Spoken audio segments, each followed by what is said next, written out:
Good afternoon. Before we begin, I would kindly request everyone to put their mobile phones on silent mode. Excellencies, esteemed guests, ladies and gentlemen, it is my pleasure to welcome you all to the Indian Council of World Affairs for the talk by Honorable Mr. Sajith Premadasa, Leader of Opposition, Democratic Socialist Republic of Sri Lanka, on India-Sri Lanka bilateral relations. Today's program is as follows. The welcome remarks will be given by Ms. Nutan Kapoor Mahawar, Acting Director General and Additional Secretary, Indian Council of World Affairs, who will also moderate the session. Thereafter, Honorable Mr. Sajith Premadasa, the Leader of Opposition of Sri Lanka, will share his views on the topic India-Sri Lanka bilateral relations. The talk will be followed by Q&A, which will be moderated by the chair.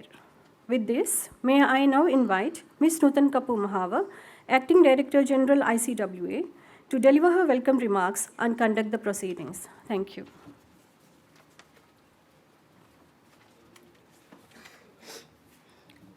Honorable Mr. Sajith Premadasa, Leader of the Opposition in the Parliament of Sri Lanka, members of the Diplomatic Corps, academia, media, and students.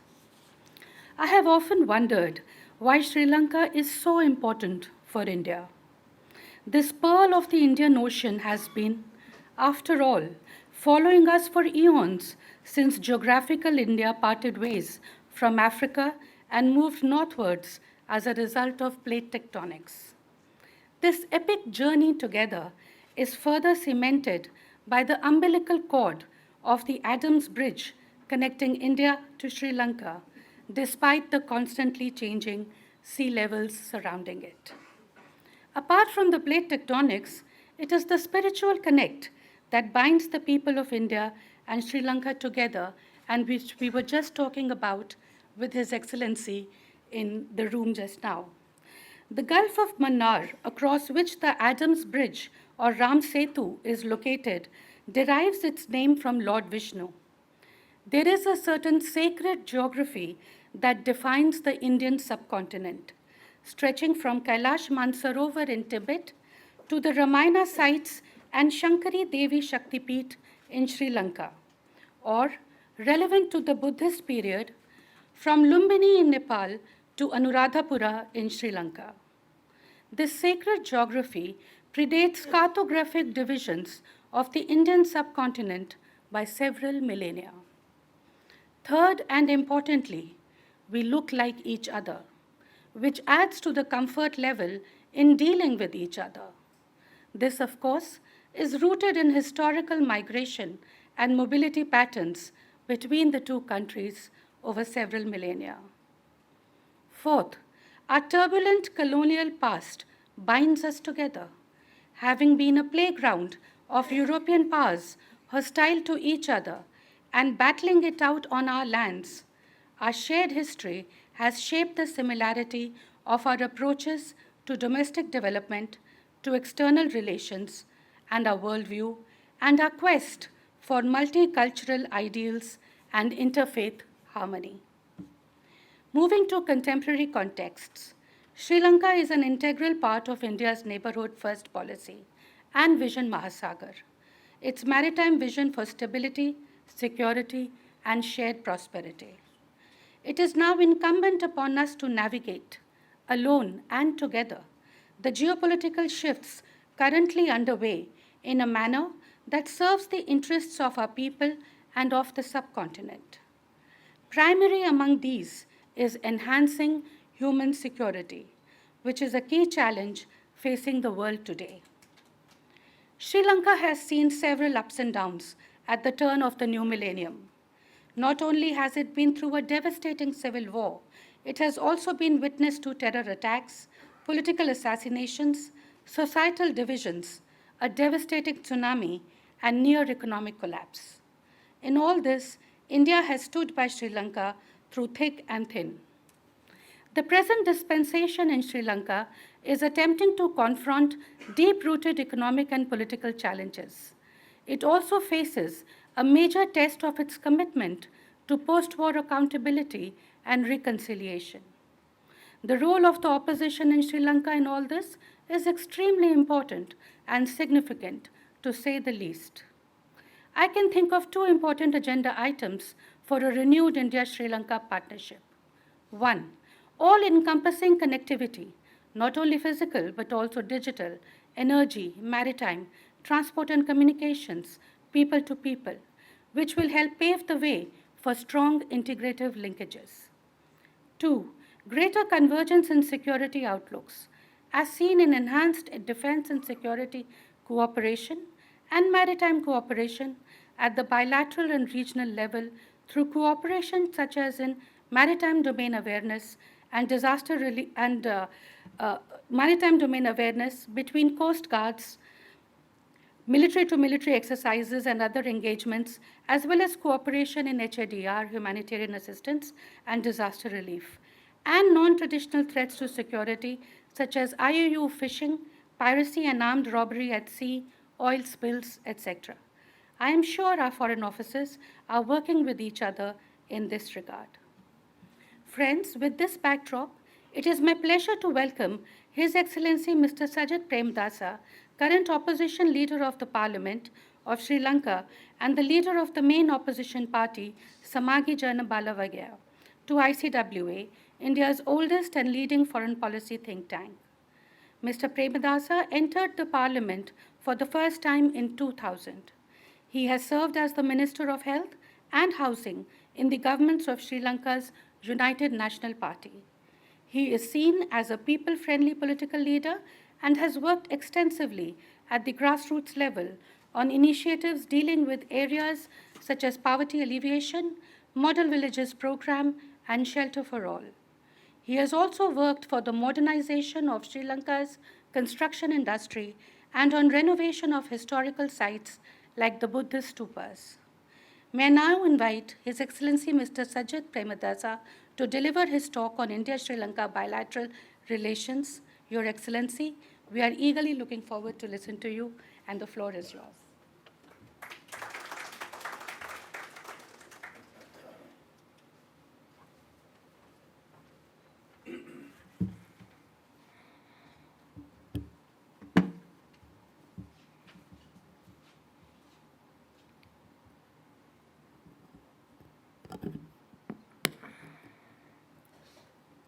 Her Excellency Ambassador Nutan Kapoor, Her Excellency Madam Maheshini Kolonna, distinguished participants, friends, ladies and gentlemen. I'm honored and privileged to have had this unique opportunity of coming to the Indian Council of World Affairs, an institution that throughout the years have played an instrumental role in the foreign policy decision-making processes of India. This institution, though it is funded by the Ministry of External Affairs, has maintained its autonomy, authenticity, and provided prudent, pragmatic policy advice in order to promote India's national interests and India's global interests. So I'm extremely happy to be here, and I shall provide you with a synopsis of my take on the Indo-Sri Lanka relationship, and thereon I'm always happy to answer any queries that you may have on prevailing issues.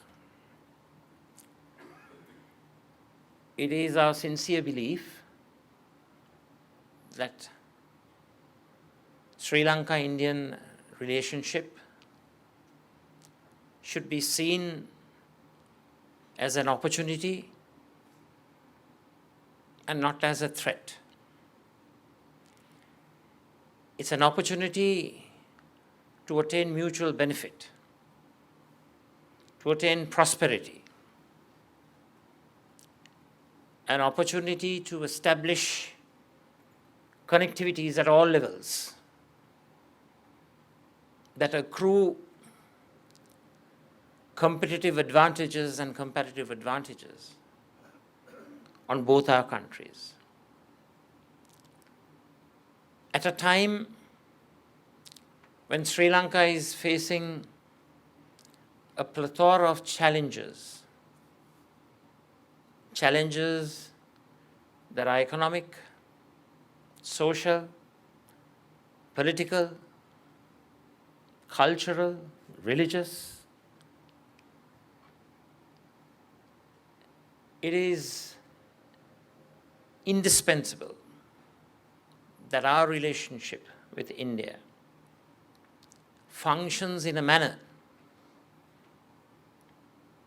that facilitates Sri Lanka extricating itself from its present quagmire. Sri Lanka underwent triple tragedies in recent times. The Easter Sunday terror attack,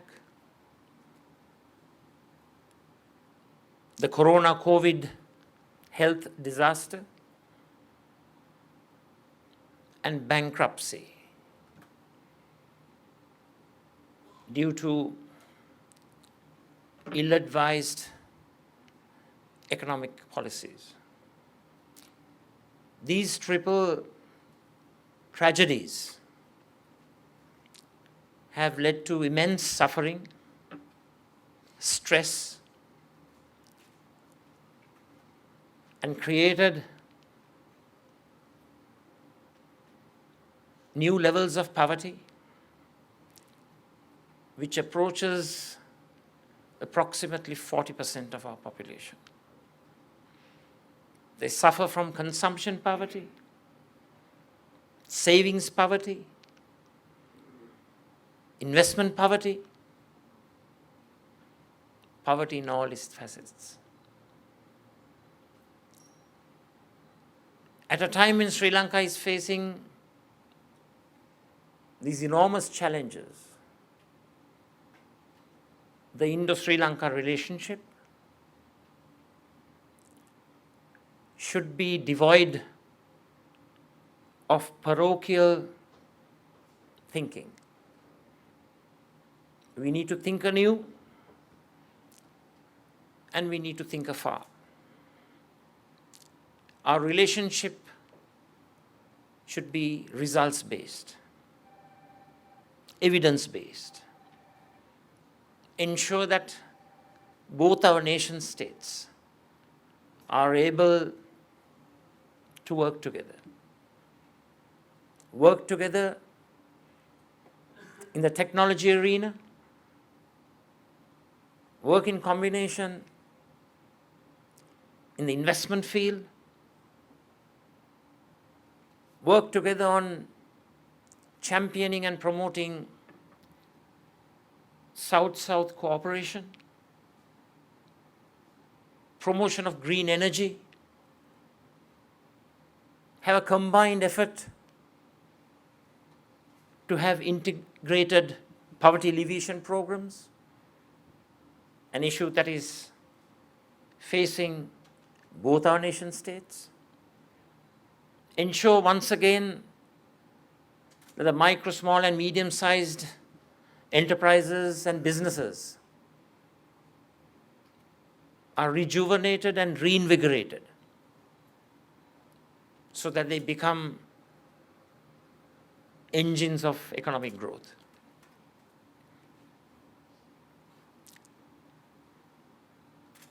I would like to assert that Sri Lanka at all times will work towards ensuring the national security interests of India, a global power, a superpower that should have its rightful place in the United Nations Security Council as a permanent member. We make these observations in a sincere manner because we believe that working together will result in prosperity for both our nation states. Most important of all, its people. We believe in inclusive growth, shared prosperity, not the typical winner takes all ideologies. We have to share prosperity. We have to ensure that all in society are winners through our transactions and relationships. So let me assure all of you that Sri Lanka has a single-minded approach to come out of its present levels of bankruptcy. It's not an easy task. It's full of challenges. Even though certain macroeconomic indicators indicate positive tendencies, we face a pivotal challenge, cometh 2028, when repayment of our foreign loans and debt commence. In order to do so, we have to maintain high levels of economic growth, expansion of the export sector and foreign exchange earnings, thereby enhancing our foreign reserve levels, ensure that we improve upon our remittances, induce and encourage and incentivize greater foreign direct investment. And I would like to take this opportunity to encourage businesses, enterprises, and investors here in India. We welcome you with open arms because your infusion of capital resources will help the people of Sri Lanka return to normality. Normality that is predicated upon present and future progress. We need innovative thinking to use the Indo-Sri Lanka relationship. It should be a strategic tool for both our countries to ensure that we prosper together. Thank you.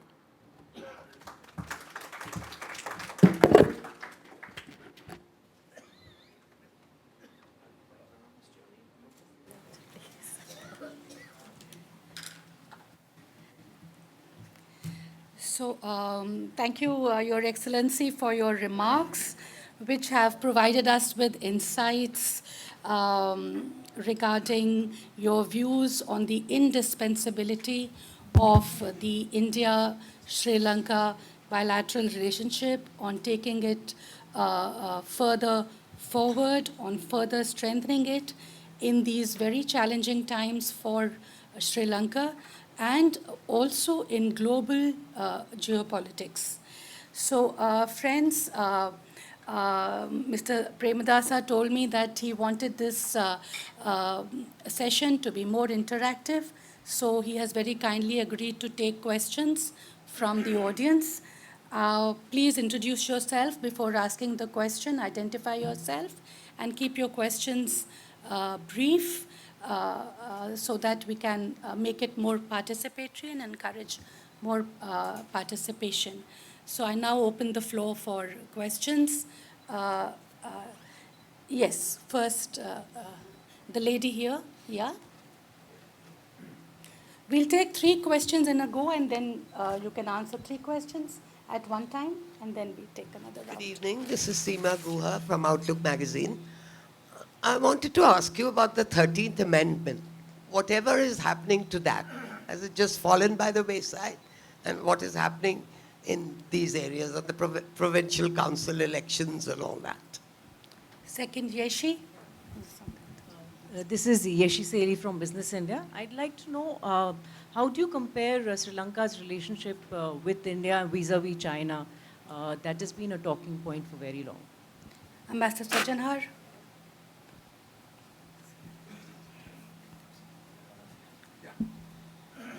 Thank you very much. I am Ashok Sajanha. Just a second. Ashok Sajanha, former ambassador of India. So my question to you was, you've spoken very eloquently about the indispensability of India-Sri Lanka partnership. Now, as far as the world is concerned, we see so much of turmoil and turbulence, geopolitical, geoeconomic, in terms of technology. How do you think India and Sri Lanka can pool their resources? How can they work together to deal with these challenges that confront all of us? Thank you. So we'll take this round of questions first.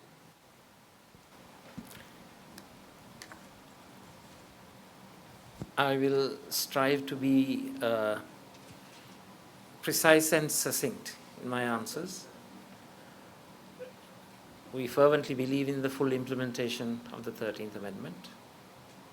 That's our policy stance, and we will work towards that.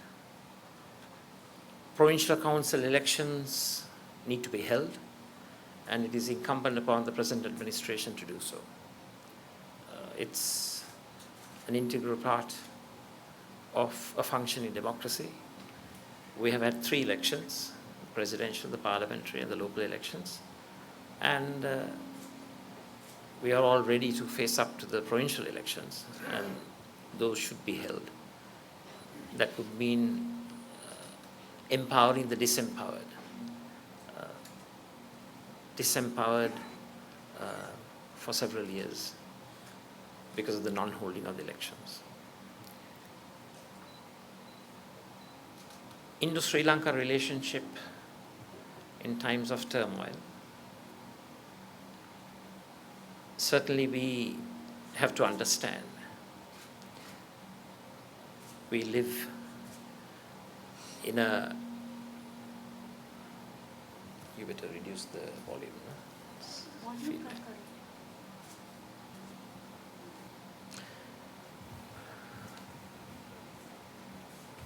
We live in a global community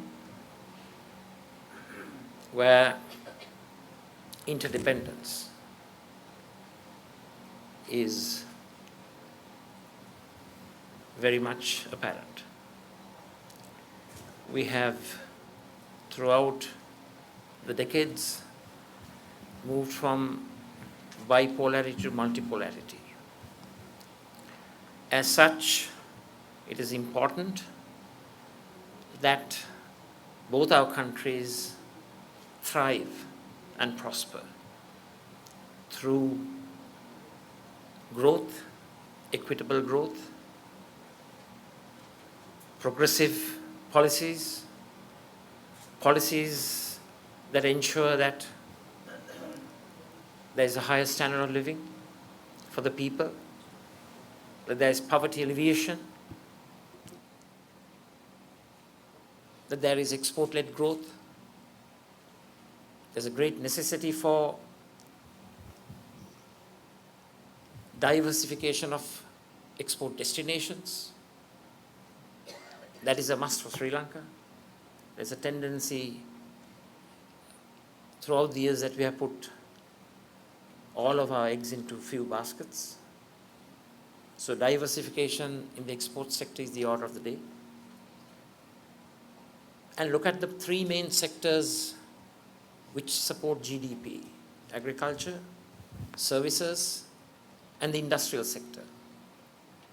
We have to ensure that we accelerate progress and development in all of these 3 sectors. Sri Lanka, for one, lag behind in the manufacturing sector and in the agricultural sector. And we need a cohesive, comprehensive approach to promote industrial development and agricultural modernization. And we sincerely believe that on all of these issues, productive, constructive cooperation between our two countries will act as a catalyst to create peace, harmony, and growth. As far as relationships with global powers are concerned, with countries are concerned, Indo-Sri Lanka relationship is a special relationship. It's a special relationship that has to be protected, promoted, enhanced for the good of both of its people. As I said before, we see India as an opportunity, not as a challenge, nor as an obstacle. The 1.4 billion market allows Sri Lanka to promote its goods and services, use the Indian market to spur export-led economic growth, ensure that the free trade agreements that are already in place are improved and built upon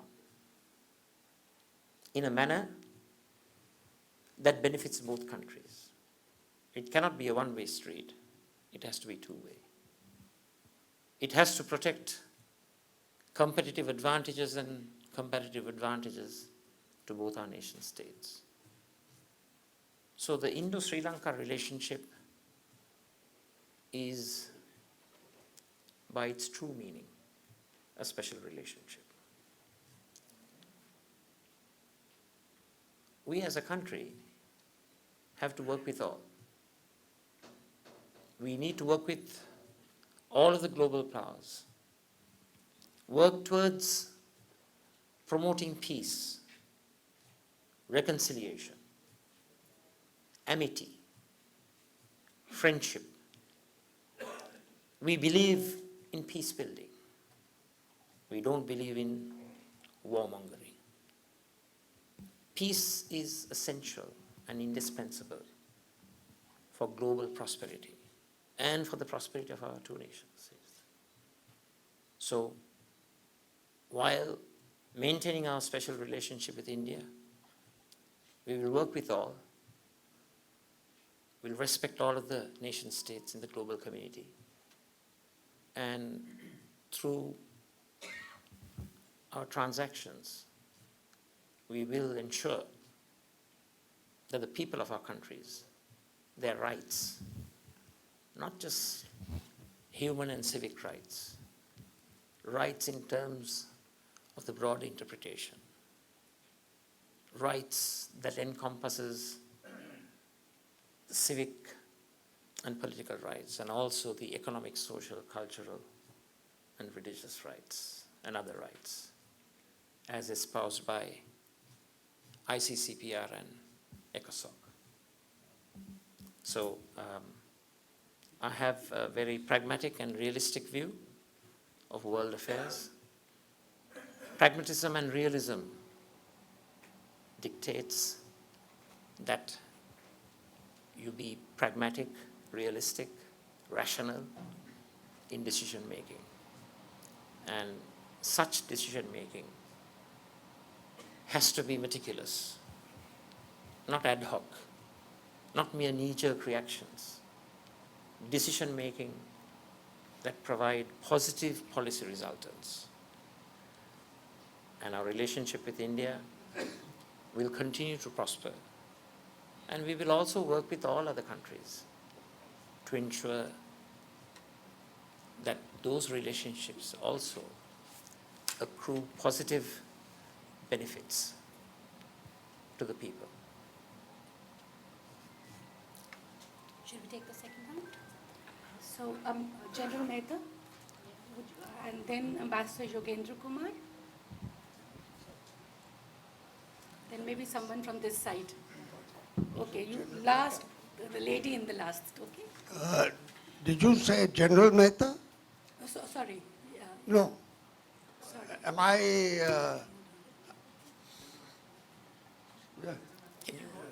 Can you? Thank you very much. Please. I think somebody is trying to lay a booby trap. Thank you, Your Excellency. I'd like to press you. My name is General Mehta, Ashok Mehta, and I was commander of the Indian peacekeeping force in Sri Lanka, South, and I've been an avid follower of India-Sri Lanka relations. I'd like to press you on the 13th Amendment, because your answer, Your Excellency, was rather succinct and brief. The 13th Amendment is an item which appears, as far as I know, and I think I know, in every joint statement that is issued whenever a Sri Lankan dignitary like yourself or your counterpart visits Sri Lanka. So it happens bilaterally. It is so important, I think. We lost 1,171 soldiers in Sri Lanka, and I'm very grateful to the government of Sri Lanka for having built an IPKF memorial. Sadly, we don't have a similar memorial in our own country. But on the 13th Amendment, I would like you to tell us that it figures every time and discussions are held, but it doesn't make any headway. So, and you talked about the provincial council elections slated for the future. So if that happens, then what is, I mean, I know your limitations as the leader of the opposition, but could you explain? And one minor second question. This is about the inclusivity. Again, the Sri Lankan government as it stands today, it's got a 2/3 majority. It has not a single Tamil. It has one Muslim deputy minister, but not a single Tamil minister. I think that's a conspicuous absence of inclusivity. Thank you. Ambassador Yogendra Kumar. Thank you, Chair. I'm Yogendra. May I answer You want? better? Okay. Or should, Yeah. oh, okay. If that is Okay. permissible. Please, please. Okay. First and foremost, let me answer with the minor part of your question. That precise question is something that you should pose to my political counterparts, not to myself. It's not my prerogative to provide appointments, be it as ministers or state ministers or deputy ministers. So I think it should be posed to the Sri Lankan government. You said in the initial part that you used the word booby traps. Well, I'm in a profession full of booby traps.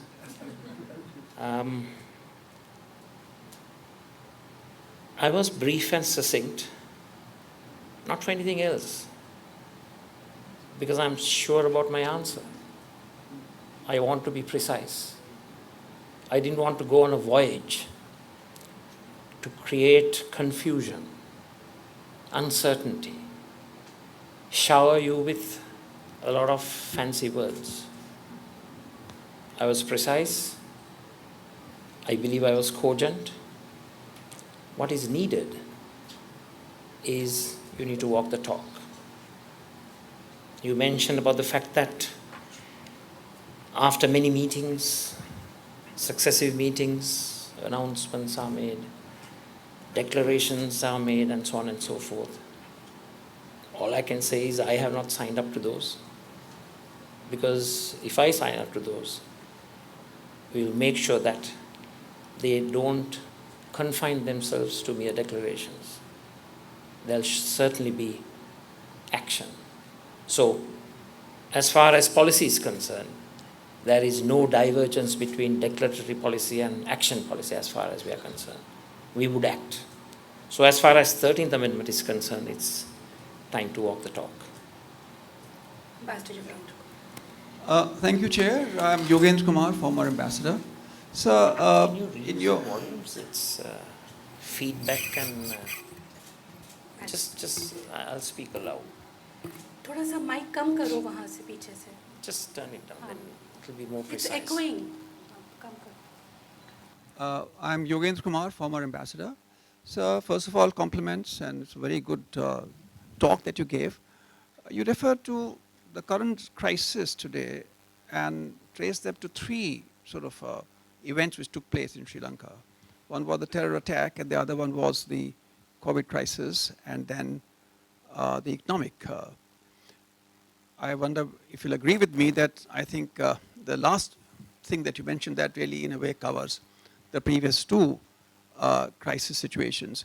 So my question actually to you is this, I mean, as an experienced political figure, could you say something about the quality of governance in Sri Lanka, and in what respects is it not coming up to the mark or your expectations, and what concrete steps are actually envisaged by you or the entire political leadership of Sri Lanka to actually, you know, address the governance issue? Thank you.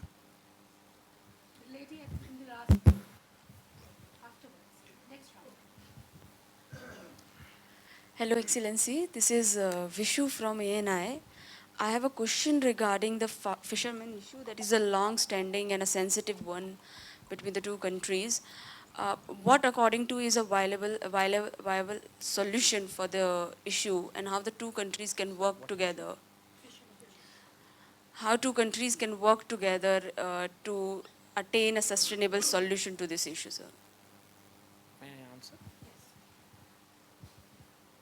Yes, I did mention the three major debacles, the Easter Sunday, Corona, and the bankruptcy issue. But I think going beyond that, our fundamentals in the political sphere and the economic sphere were not sound in all of its aspects. So, in addition to extricating ourselves from the present economic and political labyrinth, we have to make sure that when we do come out of bankruptcy, that we establish strong fundamentals. Fundamentals in the political sphere, fundamentals in the economic sphere. Make sure that our base foundations are not on quicksand. We have to have strong principles, strong preconceptions and predilections that ensure that strong fundamentals contributes towards prosperity and growth of our countries. You asked a question with regard to governance. I think one of the major deficiencies that I see, that I have seen, and to some extent still prevalent, are deficiencies in the policy processes, the policy cycle, the policy initiation, formulation, implementation, monitoring, evaluation.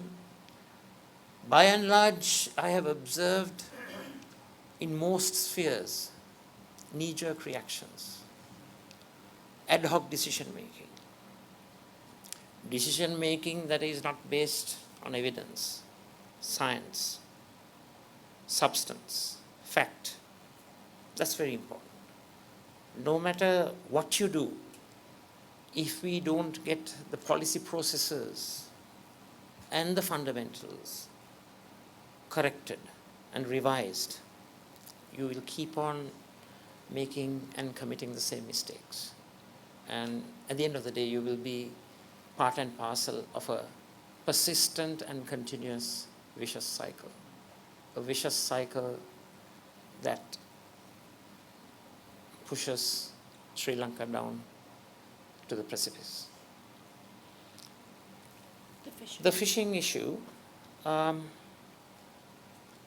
think it's very important that the two countries cooperate and establish a proper workable framework, a framework that is based on fact and substance.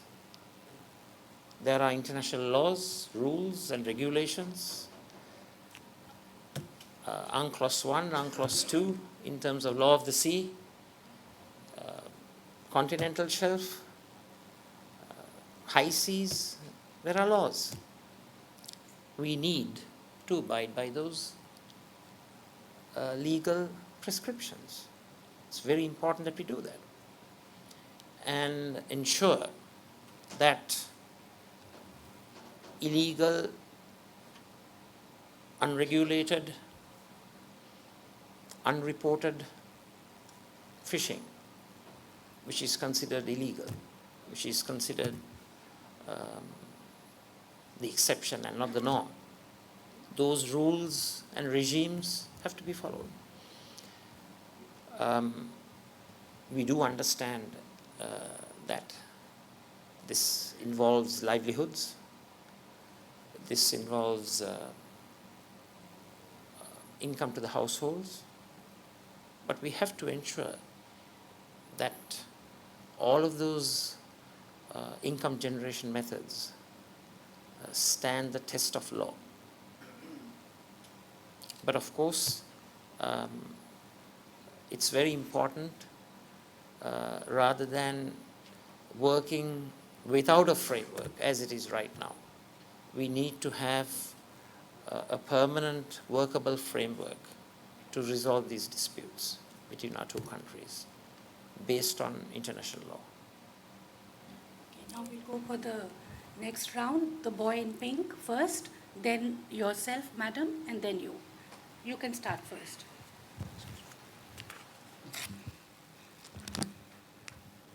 Thank you for the opportunity. So, sir, my question is that the government of India had initiated a program called the Sagarmala project back in 2015.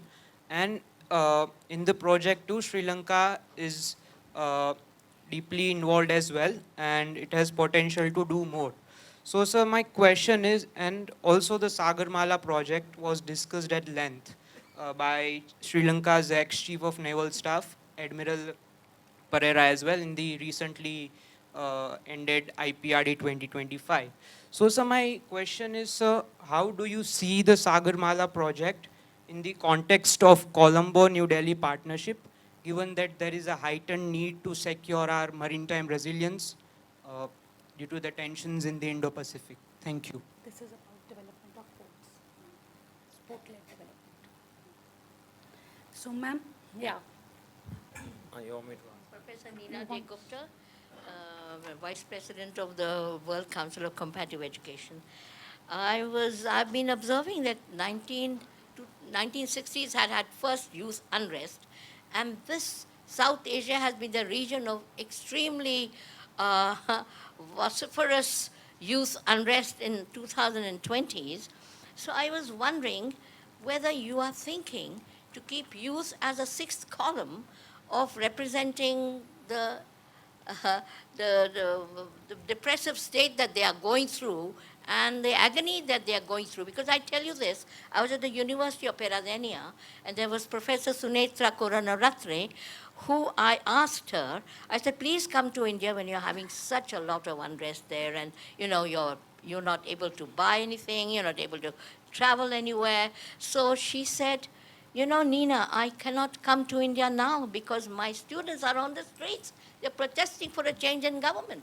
So are you at all thinking, as a youthful leader of opposition, thinking of having anyone representing the youth in your country to voice their dissent and voice the way the the current dispensation is working? If you're thinking in those lines, then maybe it would help. Shall I answer? Thank you. Okay, fine. Okay. पहले वो जवाब देंगे. Is it okay? Yes, it's okay. Yes.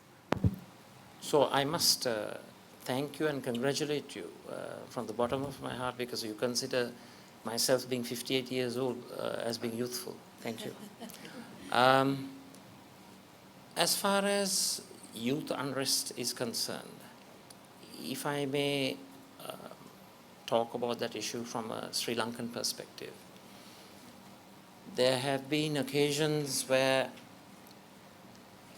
youth unrest has taken place, primarily due to disempowerment in a variety of arenas and fields. Take the most recent case of the Aragale. That was also led by the youth. They were promised an active participatory role in the parliamentary decision-making process, especially in the committees. It happened for a few months, but then it stopped. Way back in 1990s, there was a Youth Commission report that brought out certain proposals. For example, an allocation of 40% of the candidatures for the local councils for youth, individuals ranging from 18 to 35 years. That was abruptly changed after a few years. So I'm just giving you two examples where the youth have been promised reform, change, yet after a few months or years, they are turned back. And this turning back has generated a great deal of suspicion. Suspicion of the youth in the traditional political frameworks, in the traditional political democratic structures. And they're very suspicious of promises that talk of empowerment, because they are used as a carrot to bring about peace. But once peace is restored, those reforms are rolled back. I think that type of action keeps on generating uncertainty, instability, and suspicion among the youth of Sri Lanka. We have to make sure that we fulfill our promises, not renege. I think the gentleman requested some clarification about the Sagarmala project. Development. So I think as far as Indo-Sri Lanka relationship is concerned, it should not be confined to one topic, one sector, one title. It's far more multifarious. I think both of our countries have to get connected. Let's use the word connectivity. Economic connectivity, business, commerce, trade, development, exchange of personnel, in all of its aspects. Because connectivity and promotion of it between our two countries, as I see it, will provide a propitious environment for mass-scale growth. Growth that will result in benefits to all. But we also have to make sure growth per se is inadequate. It has to be equitable growth. It has to be inclusive growth. I can mention to you from some statistics from the Department of Statistics of Sri Lanka, if I remember correct. I hope I don't get the dates wrong. Either in 16 or 17, 2015 or 16, everybody was bragging about high growth rates. But when you look at the share of national income, the richest 20% had a humongous share of national income, whereas the poorest 20% had a tuppence. It was minuscule. So growth has to be equitable and prosperity has to be shared. So I think taking the broad topic of connectivity, we have to promote connectivity in all its facets and aspects as far as Indo-Sri Lanka relations are concerned. Your Excellency, we'll take one last question because you have your next engagement. Your wish is my command. So the gentleman here, he's been raising his hand for quite some time. I'm Vijay Naik. I'm a journalist. I just want to go back to Arab Spring in your country, which had taken place, rising of youth in the country. Sorry, what spring? Arab Spring. Aragale. Okay. Yeah. But according to you, whether it was failure of governance, authoritarianism, or opposition to dynastic politics of Jayawardene family. And secondly, whether do you see return of dynastic families in Sri Lanka in the future? Thank you. I think the Aragalaya was primarily based on economic grievances.